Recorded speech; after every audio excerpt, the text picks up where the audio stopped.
النهاردة هنعمل صينية المكرونة بالبشاميل بطريقة سهلة وبسيطة وبمكونات موجودة زي ما انتم شايفين كده. ده بعد ما عملناها هنتابع مع بعض الوصفة. هنعملها على 3 مراحل. اول حاجة هنعمل اللحمة وبعديها البشاميل وبعديها هنعمل المكونات دي في الصينية. شوفوا معايا بقى. دي وصفة اللحمة. هنعمل بصلتين مفرومين نفرمهم كويس.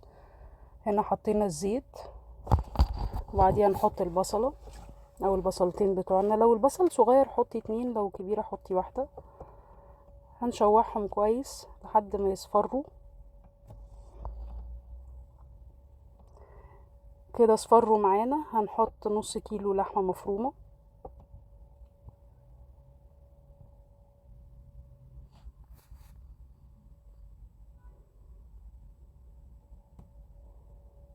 هنقلبها كويس. هنحط معلقة ملح صغيرة، معلقة فلفل اسود. جوزة الطيب دي بتدي طعم جميل للحمة، بس لو مش موجودة مش مشكلة. ربع معلقة خلطة بهارات وهنقلب كويس.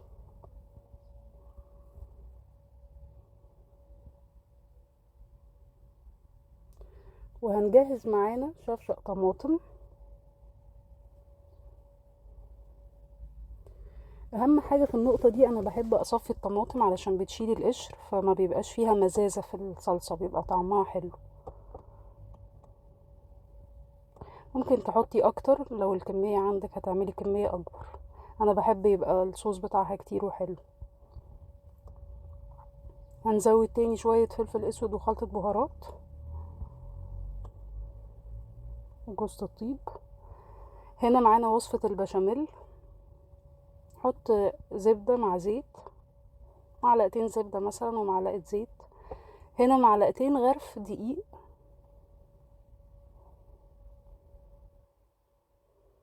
هنقلبهم واحدة واحدة كده لحد ما يبقى لونهم ذهبي وريحتهم تطلع معانا وتبقى حلوة.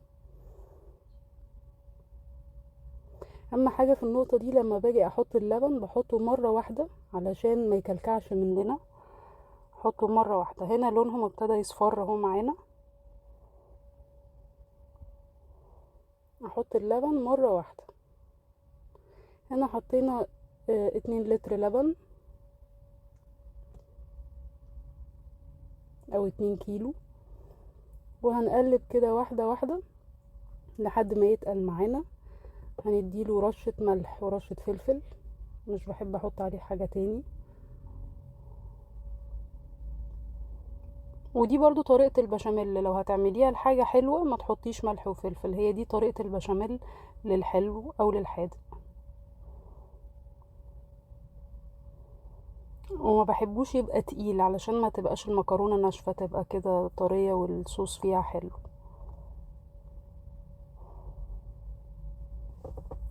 وزي ما انتم شايفين السمك بتاعه، لان هو لسه لما هيتحط على المكرونة بيتقل برضو، فمش عايزينه تقيل قوي. كده احنا جهزنا وصفة اللحمة المفرومة ووصفة البشاميل.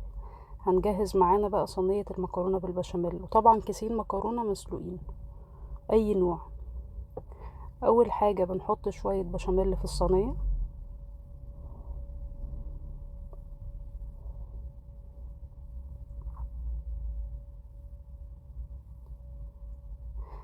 هنا هنحط كمية المكرونة كلها، الكيسين المكرونة بعد ما سلقناهم، وهنحط عليهم نص كمية البشاميل اللي احنا عملناها. هنقلبهم كويس كلهم بنص كمية البشاميل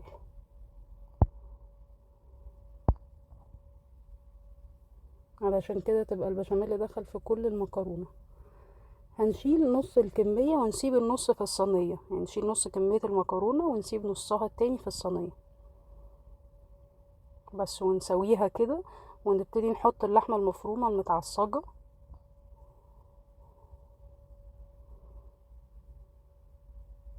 نحطها كده نرصها. لما بيبقى فيها صوص بقى بتبقى المكرونة كده فيها صوص حلو. عشان كده بحب اكتر الطماطم شويه. هنا خلصنا. هنحط النص المكرونه التاني اللي احنا عاملينه بالبشاميل اللي شلناه على جنب، هنرجعه بقى تاني على الوش.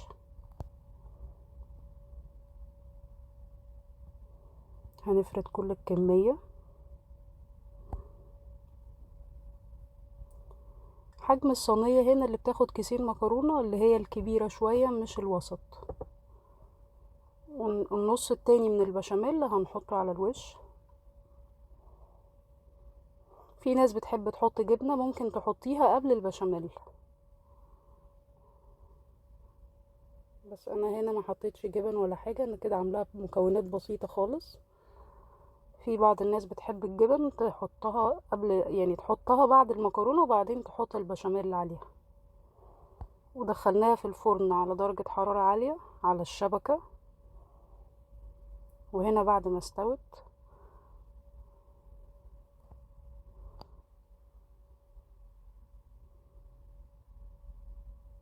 كده، احنا عملناها بطريقه بسيطه ومكونات بسيطه، وان شاء الله تعجبكم. ما تنسوش تشتركوا في القناه علشان يوصل لكم كل الوصفات الجديده. بالهنا والشفا.